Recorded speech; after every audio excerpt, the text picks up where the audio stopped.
Friends, Nita with Gujarati તડકામાં આપનું સ્વાગત છે. તો આજે આપણે બનાવીશું કાઠિયાવાડી લીલી તુવેરનું શાક. જો તમે આવી રીતે બનાવશો તો રોજ બનાવીને ખાવાનું મન થશે અને બાળકોને પણ પસંદ આવશે. તો ફ્રેન્ડ્સ, તમે મારી ચેનલમાં નવા હોય તો મારી ચેનલને લાઈક, શેર અને સબસ્ક્રાઈબ કરવાનું ભૂલતા નહીં. તો ચાલો આપણે શાક બનાવવાનું ચાલુ કરીએ. તો સૌથી પહેલાં મેં એક તપેલીમાં પાણી ગરમ કરીને ઉપર ભાત રાખેલ છે. એમાં તુવેર એડ કરું છું, એક નાનું રીંગણ એડ કરું છું, સ્વાદ અનુસાર નમક એડ કરીશ અને આપણે ઉપર ઢાંકણ ઢાંકી દઈશું. તો તુવેરને કૂક થવા માટે 15 થી 20 મિનિટ જેવો સમય લાગશે. તો તુવેર આપણી કૂક થઈને રેડી છે. હવે શાકનો વઘાર કરવા માટે મેં અહીંયા માટીની કઢાઈ લીધી છે. માટીની કઢાઈમાં શાક એકદમ ટેસ્ટી બનશે. પણ આ રીતે ટ્રાય કરજો. એક વખત બનાવશો તો વારંવાર બનાવવાનું મન થશે. કઢાઈમાં હું 4 ટેબલ સ્પૂન તેલ એડ કરીશ.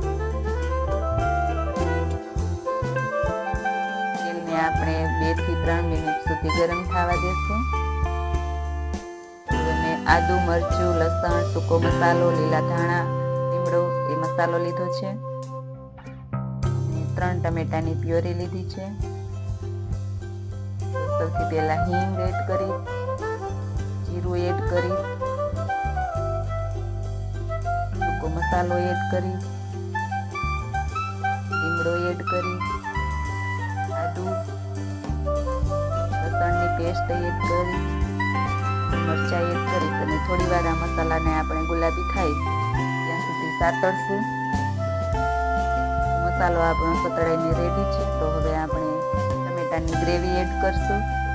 ગ્રેવીને પણ આપણે 1 મિનિટ સુધી આ રીતે આપણે કૂક કરવાની છે અને વચ્ચે વચ્ચે આ રીતે હલાવતા જવાનું છે. થોડી વાર આપણે ઢાંકણ ઢાંકીને ગ્રેવીને આપણે કૂક થવા દેશું. તો હવે આપણે મસાલા એડ કરશું. 1 ચમચી હળદર, સ્વાદ અનુસાર નમક, લાલ મરચું પાવડર, ધાણા જીરું પાવડર, કાશ્મીરી લાલ મરચું પાવડર, 1 ચમચી ગરમ મસાલો એડ કરીને ગ્રેવી થોડી વાર આપણે આ રીતે હલાવશું અને મસાલા સારી રીતે આપણે કૂક કરશું. ગ્રેવીમાંથી તેલ છૂટું પડવા લાગ્યું છે. તો હવે આપણે તુવેર એડ કરશું અને થોડી વાર આપણે આ રીતે કૂક કરવાનું છે.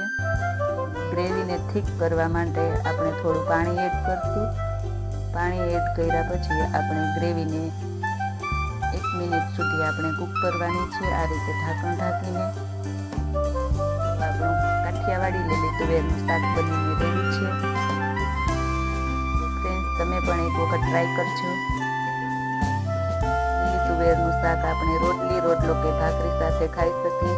તો ફ્રેન્ડ્સ, તમને મારી લીલી તુવેરના શાકની રેસીપી કેવી લાગી? જો પસંદ આવી હોય તો મારી ચેનલને લાઈક, શેર અને સબસ્ક્રાઈબ કરવાનું ભૂલતા નહીં. ફરી મળીશું એક નવી રેસીપી સાથે. Thank you for watching.